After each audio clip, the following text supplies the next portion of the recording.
ರಾಜ್ಯದ ಬಿಜೆಪಿಯಲ್ಲಿ ಉಂಟಾಗಿದ್ದಂತಹ ಭಿನ್ನಮತಕ್ಕೆ ಇದೀಗ ಬಿಜೆಪಿ ಹೈಕಮಾಂಡ್ ಸಂಪೂರ್ಣ ಬ್ರೇಕ್ ಅನ್ನ ಹಾಕಿದ್ದು ಭಿನ್ನಮತೀಯರ ಬಾಯನ್ನ ಮುಚ್ಚಿದೆ ಅಂತಕ್ಕಂಥ ಮಾಹಿತಿಗಳು ಲಭ್ಯವಾಗ್ತಾ ಇದಾವೆ.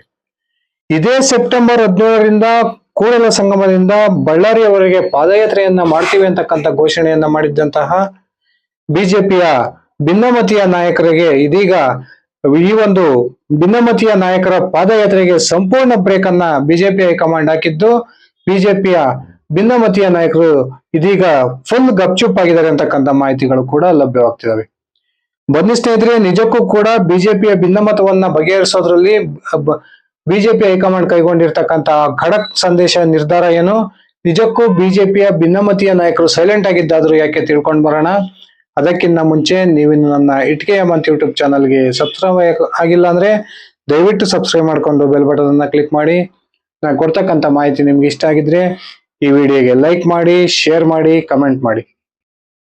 ಸ್ನೇಹಿತರೆ, ರಾಜ್ಯದ ಮುಖ್ಯಮಂತ್ರಿ ಸಿದ್ದರಾಮಯ್ಯನವರು ಮೂಡ ಹಗರಣಕ್ಕೆ ಸಂಬಂಧಪಟ್ಟಂತೆ ಹಾಗೂ ಎಸ್ಟೇ ಕಾರ್ಪೊರೇಷನ್ ನ 187 ಕೋಟಿ ರೂಪಾಯಿಗಳ ಅಕ್ರಮ ಹಣ ವರ್ಗಾವಣೆಗೆ ಸಂಬಂಧಪಟ್ಟಂತೆ ಇದೀಗ ಕಾನೂನಿನ ಸಂಕಷ್ಟದಲ್ಲಿ ಸಿಲುಕೊಂಡಿದ್ದು ಮುಖ್ಯಮಂತ್ರಿ ಸಿದ್ದರಾಮಯ್ಯನವರ ವಿರುದ್ಧ ಬಿಜೆಪಿ ಹಾಗೂ ಜೆಡಿಎಸ್ ಜಂಟಿಯಾಗಿ ಒಂದು ಹೋರಾಟವನ್ನ ಮಾಡ್ತಿರ್ತಕ್ಕಂಥದ್ದನ್ನ ನಾವೆಲ್ಲ ನೋಡಿದೀವಿ.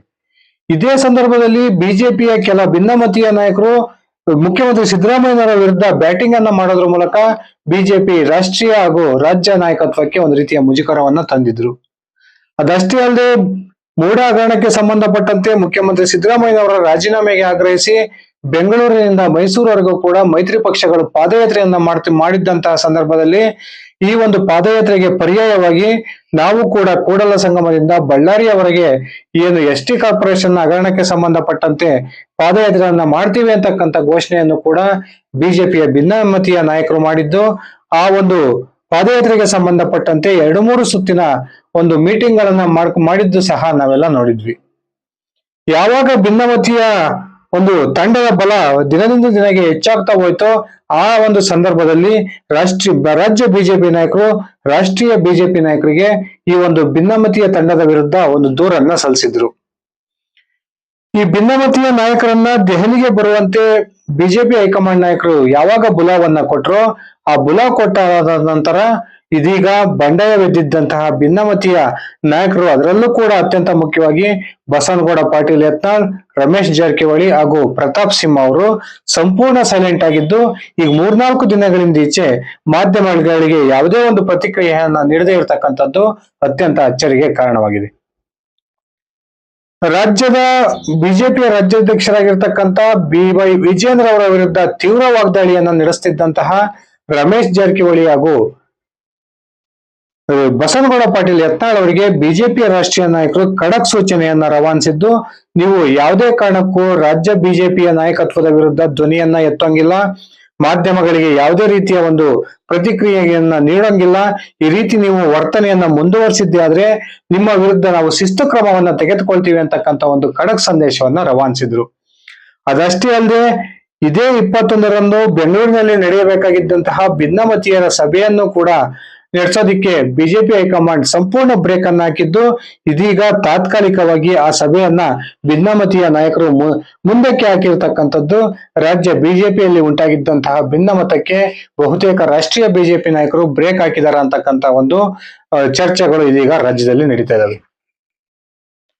ರಾಜ್ಯದ ಕಾಂಗ್ರೆಸ್ ಸರ್ಕಾರವನ್ನ ಪತನಗೊಳಿಸಲು ಒಂದು ಉತ್ತಮ ಅವಕಾಶ ಸಿಕ್ಕಿದ್ದಂತ ಈ ಸಂದರ್ಭದಲ್ಲಿ ಕೆಲವಾರು ಬಿಜೆಪಿಯ ಬಂಡಾಯ ನಾಯಕರು ಈ ಬಿಜೆಪಿಯ ವಿರುದ್ಧವೇ ಹೇಳಿಕೆಯನ್ನ ಕೊಡೋದ್ರ ಮೂಲಕ ಒಂದು ರೀತಿ ಸಿದ್ದರಾಮಯ್ಯನವರಿಗೆ ಹಿಂಬಾಗಿಲಿನಿಂದ ಬೆಂಬಲವನ್ನ ಕೊಟ್ಟಿದ್ದನ್ನ ನಾವೆಲ್ಲ ನೋಡಿದೀವಿ.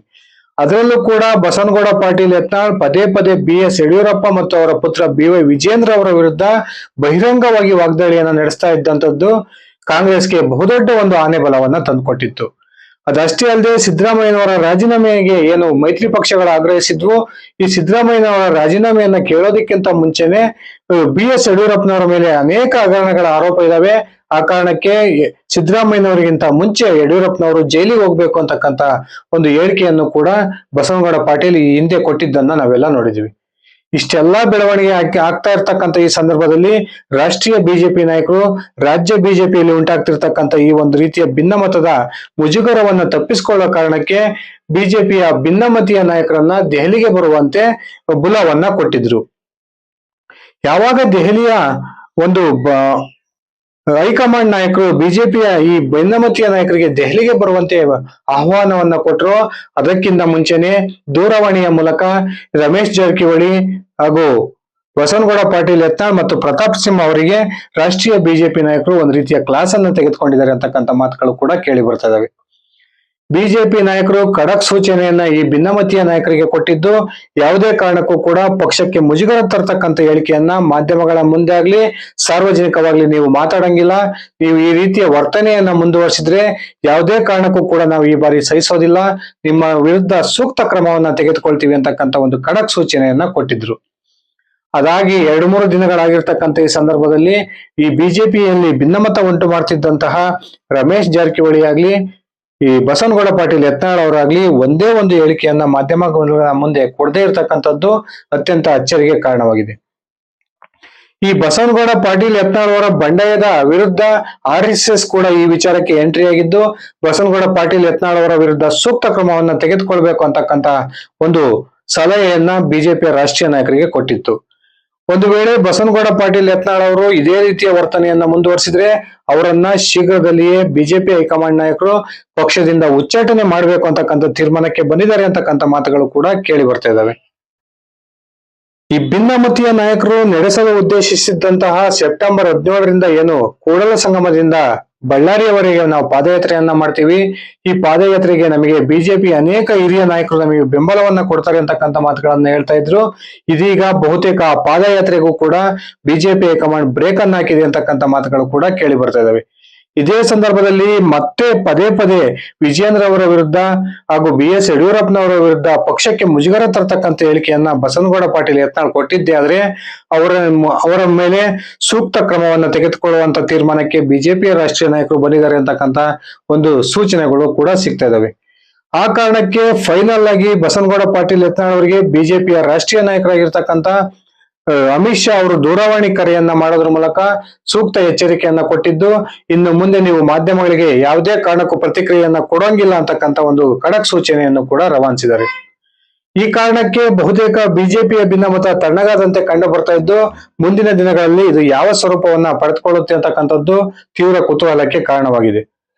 ಯಾವುದೇ ಕಾರಣಕ್ಕೂ ಕೂಡ BY ವಿಜಯೇಂದ್ರ ಅವರ ಜೊತೆ ನನ್ನ ರಾಜಿ ಇಲ್ಲ ಅಂತಕ್ಕಂಥ ಹೇಳಿಕೆಯನ್ನ ಬಸವನಗೌಡ ಪಾಟೀಲ್ ಯತ್ನಾಳ್ ಅವರು ಇತ್ತೀಚೆಗೆ ಕೊಟ್ಟಿರ್ತಕ್ಕಂಥದ್ದು ಕೂಡ ಕುತೂಹಲಕ್ಕೆ ಕಾರಣವಾಗಿದ್ದು, ಈ ಯತ್ನಾಳ್ ಅವರು ಯಾವ ರೀತಿಯ ನಡೆಯನ್ನ ಮುಂದೆ ಅನುಸರಿಸ್ತಾರೆ, ನಿಜಕ್ಕೂ ಕೂಡ ಪಕ್ಷವನ್ನ ತೊರೆತಾರೆ ಅಂತಕ್ಕಂಥ ಮಾತುಗಳು ಕೂಡ ಕೇಳಿ ಬರ್ತಿದ್ದಾವೆ. ಸ್ನೇಹಿತರೆ, ನಿಮ್ಮ ಅಭಿಪ್ರಾಯದ ಪ್ರಕಾರ ನಿಜಕ್ಕೂ ಕೂಡ ಬಸವನಗೌಡ ಪಾಟೀಲ್ ಯತ್ನಾಳ್, ರಮೇಶ್ ಜಾರಕಿಹೊಳಿ ಮತ್ತು ಪ್ರತಾಪ್ ಸಿಂಹ ಅವರನ್ನ ಪಕ್ಷದಿಂದ ಉಚ್ಚಾಟನೆ ಮಾಡ್ಬೇಕಾ, ಅಥವಾ ರಾಜ್ಯ ಬಿಜೆಪಿಯ ಭಿನ್ನಮತೀಯ ನಾಯಕರನ್ನ ದೆಹಲಿಗೆ ಕರೆಸ್ಕೊಳ್ಳೋದ್ರ ಮೂಲಕ ಅವರಿಗೆ ಬುದ್ಧಿವಾದವನ್ನ ಹೇಳಿ ಅವರನ್ನ ಸಮಾಧಾನಗೊಳಿಸ್ಬೇಕಾ? ದಯವಿಟ್ಟು ಕಮೆಂಟ್ ಮಾಡಿ. ಇದಿಷ್ಟಾಗಿತ್ತು ಸ್ನೇಹಿತರೆ ನನ್ನ ಇವತ್ತಿನ ಈ ವಿಡಿಯೋ. ನಾನು ಕೊಟ್ಟಿರ್ತಕ್ಕಂಥ ಮಾಹಿತಿ ನಿಮ್ಗೆ ಇಷ್ಟ ಆಗಿದ್ರೆ ಈ ವಿಡಿಯೋಗೆ ಲೈಕ್ ಮಾಡಿ, ಶೇರ್ ಮಾಡಿ, ಕಮೆಂಟ್ ಮಾಡಿ. ನೀವು ನನ್ನ ITKM ಅಂತ ಯೂಟ್ಯೂಬ್ ಚಾನಲ್ಗೆ ಸಬ್ಸ್ಕ್ರೈಬ್ ಮಾಡ್ಕೊಂಡಿಲ್ಲ ಅಂದ್ರೆ ದಯವಿಟ್ಟು ಸಬ್ಸ್ಕ್ರೈಬ್ ಮಾಡ್ಕೊಂಡು ಬೆಲ್ ಬಟನ್ ಅನ್ನ ಕ್ಲಿಕ್ ಮಾಡಿ. ಧನ್ಯವಾದಗಳು ಸ್ನೇಹಿತರೆ, ಶುಭ ದಿನ.